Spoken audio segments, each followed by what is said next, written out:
జై శ్రీమన్నారాయణ. జై జై శ్రీమన్నారాయణ. భగవంతుడు ఇచ్చిన రెండు చేతులతో దండం పెట్టు, ఆకలితో ఉన్నవారికి అన్నం పెట్టు.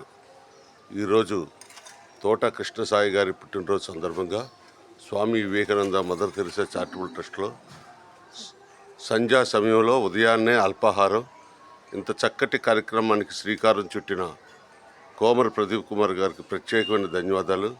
సార్ ప్రదీప్ కుమార్ గారు, నిజంగా మీకు చాలా చాలా చాలా కృతజ్ఞతలు. తోట కృష్ణసాయి పుట్టినరోజు వేడుకలను చక్కగా జరిపినందుకు. చూడండి సార్, ఉదయాన్నే ఇంత చక్కటి కార్యక్రమానికి చూడండి, సంతోషంగా ఉంది. నిజంగా వండిన వాళ్ళకి, పెట్టిన వాళ్ళకి, పర్యవేక్షించే వాళ్ళకి కూడా ఇలాంటి కార్యక్రమాలు చేయడం అంటే మామూలు విషయం కాదు. ఉదయాన్నే ఎంతో పుణ్యం. ఏంటి మీరు చేస్తున్న పుట్టినరోజు వేడుకలు ఇలాంటి పిల్లలకి నిజంగా తెల్లవారే అల్పాహారం పెట్టడం అంటే చాలా సంతోషమైన విషయం. భగవంతుడు మీకు నిండు నూరేళ్ళు కూడా తోట కృష్ణసాయి గారికి చూడాలని, ఇలాంటి పుట్టినరోజు వేడుకలు ఎన్నో జరుపుకోవాలని జై శ్రీమన్నారాయణ.